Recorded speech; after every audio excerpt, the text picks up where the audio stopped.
Time. It is the only asset you cannot buy. You can buy businesses. You can buy islands. You can buy influence. But you cannot buy a single second of yesterday. My name is Warren Buffett, and for 90 years, I have been playing a game. A game that has nothing to do with paper money, and everything to do with patience. I have been called the Oracle. I have been called a genius. I have been called a miser. But if you strip away the billions, and the headlines, and the noise, I am just a man who sat in a room, reading, while the rest of the world ran around with their hair on fire. This is not a story about how I got rich. Anyone can get rich if they are lucky. This is a story about how I stayed sane. I was born in 1930, Omaha, Nebraska, right as the Great Depression was swallowing the country whole. I saw fear in my father's eyes. I saw what happens when the banks close. I saw what happens when the music stops. That fear, it does something to a boy. It made me want to build a fortress, a wall of money so high that nothing could ever hurt me or my family again. I didn't want toys. I wanted independence. I sold chewing gum. I sold Coca-Cola bottles. I delivered the Washington Post at 4:30 in the morning. I can still feel the weight of the newspapers on my bicycle. I can still calculate the margins in my head, penny by penny, nickel by nickel. By the time I was 16, I had more money than my teachers. But I was lost. I was a collection of energy with no direction. Then, I found the map. Benjamin Graham, The Intelligent Investor. I read it. Then I read it again. And again. It was like seeing the Matrix code for the first time. Ben taught me that the stock market is manic depressive. Some days, Mr.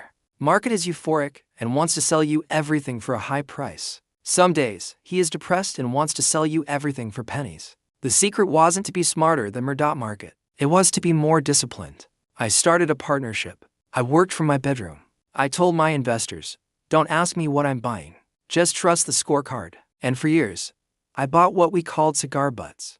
Dying companies. Nasty little businesses that had one puff of smoke left in them. I buy them cheap, take that last puff for free, and move on. It was profitable, but it wasn't greatness. Then, I met the man who would change my brain. Charlie Munger. Charlie was different. He was abrasive. He was brilliant. He told me I was wrong. He said, Warren, forget the cigar butts. It is better to buy a wonderful company at a fair price than a fair company at a wonderful price. He forced me to evolve. He forced me to look at quality. Coca-Cola, American Express, See's Candies. We stopped looking for bargains. We started looking for castles. Unbreachable fortresses with deep moats. But the biggest fortress of all started as a mistake. Berkshire Hathaway. It was a textile mill, a failing business in a dying industry. I bought it because the CEO tried to cheat me out of 1/8 of a point on a tender offer. I was angry. My ego took the wheel. I bought the company just to fire him. That temper tantrum cost me billions in opportunity cost. It was the most expensive lesson of my life. Emotion is the enemy of wealth. People think my life has been a straight line up. It hasn't. I have stood on the edge of the abyss more times than I care to admit. The market crashed. It felt like the end of the world. Stocks were trading at single digits. People were selling everything. And I felt greedy. I felt like a sex maniac in a harem. I bought. And I bought. Because when it rains gold, you don't put out a thimble. You put out a bucket. But money is easy. Reputation is hard. Salomon Brothers, an investment bank I had stepped into.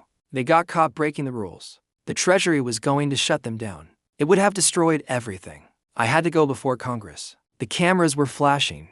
My hands were shaking, though I tried to hide it. I told them I would say to these employees, lose money for the firm, and I will be understanding. Lose a shred of reputation for the firm, and I will be ruthless. I saved the company that day. Not with money, but with character. You can win the game of business and lose the game of life. I have sacrificed much for this obsession. My wife, Susie, she was the sunshine. I was the shade. She put me together. I was a lopsided person. All brain, no heart. She taught me how to be a human being.